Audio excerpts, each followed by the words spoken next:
دیکھیے اس سلسلے میں دو حدیثیں ان کی وضاحت میں ضروری سمجھتا ہوں. ایک حدیث ہے پیارے نبی، اور صحیح حدیث ہے، پیارے نبی نے فرمایا الشؤم فی ثلاثہ، الشؤم فی ثلاثہ، نحوست تین چیزوں میں ہے. کہا کہ ایک عورت، گھر، گھوڑا. کیا مطلب؟ کیا شریعت نحوست کو تسلیم کر رہی ہے؟ کیا مان رہی ہے؟ کیا صحیح حدیث ہے یہ، جو حدیث کی کئی کتابوں میں آئی ہے، الشؤم فی ثلاثہ. احادیث کو صحیح طور سمجھنا بھی بہت ضروری ہوتا ہے. حدیث کو پڑھ دینا، ترجمہ کر دینا اور اس کے بعد من مانی تفسیریں کرنا، آج کل جیسے مارکیٹ میں چل رہا ہے، انجینئر علی مرزا جیسے فاسد نظریات رکھنے والے لوگ پڑھتے حدیث ہیں اور تفسیر کرتے ہوئے اپنی من کی باتیں کرتے ہیں. حدیثوں کو صحیح طور سمجھنا بہت ضروری ہوتا ہے. عام فہم لوگ، کم علم لوگ وہ سمجھتے نہیں ہیں یہ کہاں اپنی من کی باتیں ٹھوس رہا ہے، سمجھتے ہیں ہر بات اس نے دلیل کے ساتھ پیش کیا. یہ جو حدیث ہے الشؤم فی ثلاثہ کہ نحوست تین چیزوں میں ہے، عورت، گھر، گھوڑا. اہل علم نے اس کو تین طرح سے سمجھایا ہے، تین معنوں میں. پہلی تفسیر اس حدیث کی یہ ہے کہ پیارے نبی نے فرمایا کہ الشؤم فی ثلاثہ کا مطلب، یہ حدیث بعض طرق میں ان الفاظ میں آئی ہے، لو کان الشؤم، اگر نحوست ہوتی دنیا میں تو ان تین چیزوں میں ہوتی. اگر ہوتی دنیا میں تو ان تین چیزوں میں ہوتی. عورت، گھر، گھوڑا مطلب نہیں ہے. ٹھیک ہے، ایک تفسیر یہ، اس حدیث کا ایک مطلب یہ.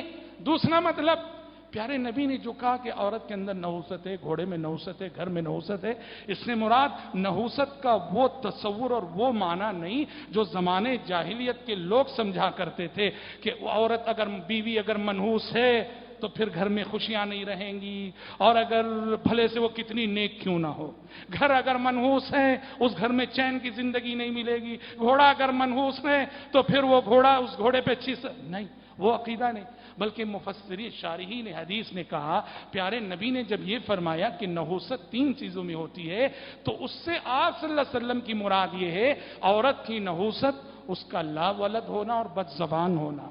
عورت اگر لا ولد ہو اور بد زبان ہو یہ اس کی نحوست ہے. گھر کی نحوست کیا؟ گھر تنگ ہو، پڑوس اچھا نہ ہو.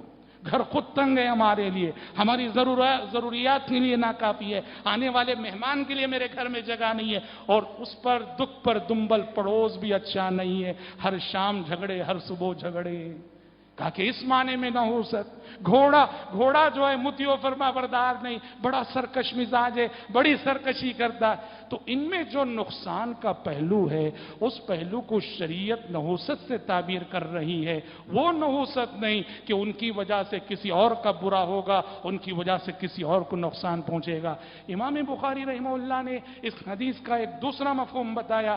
کہا کہ اس حدیث میں نحوست سے مراد ان کا ناموافق ہونا، جسے ہم اپنی بول چال کی زبان میں بولتے ہیں، بیوی سیٹ نہیں ہو رہی ہے، گھر سیٹ نہیں ہو رہا ہے ہم کو عام بول چال کی زبان میں.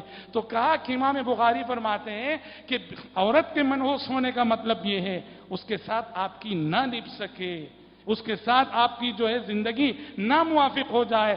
سواری ناموافق ہے، گھر ناموافق ہے. تقریباً جو دوسرا قول ہے اس کے قریب یہ تفسیر امام بخاری رحمہ اللہ نے کی ہے. بہرحال خلاصہ یہ ہے پیارے نبی اس حدیث میں نحوست کے عقیدے کو ثابت نہیں کر رہے ہیں.